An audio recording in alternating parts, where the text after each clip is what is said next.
অবৈধ বাজি কারবারিদের বিরুদ্ধে বিশেষ অভিযান পুলিশের, গ্রেপ্তার এক, বাজেয়াপ্ত 95 কেজি শব্দবাজি।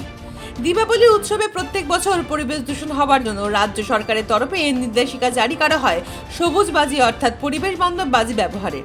কিন্তু এবছরও প্রশাসনের নির্দেশকে অমান্য করে নদিয়া জেলার বিভিন্ন প্রান্তে চলছে অবৈধ বাজি কারবারিদের ব্যবসা, যার মধ্যে রয়েছে শব্দবাজি এবং নিষিদ্ধ আতশবাজি। মূলত এই সমস্ত বাজি ব্যবহার করলে পরিবেশ দূষণ থেকে শুরু করে বিভিন্ন ক্ষয়ক্ষতির শিকার হয় মানুষ। তাই এবছর দীপাবলি গ্রিন বাজি ব্যবহারের উদ্যোগ নিয়েছেন রাজ্য সরকার।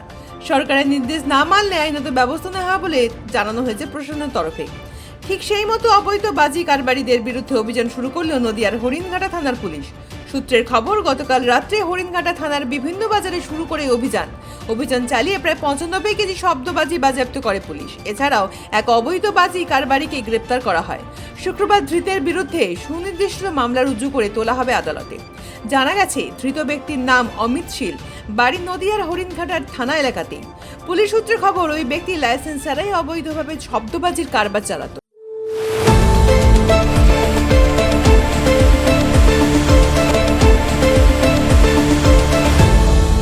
আপনারা দেখছেন এই বেলা বাংলা, শিরোনামে সবার আগে।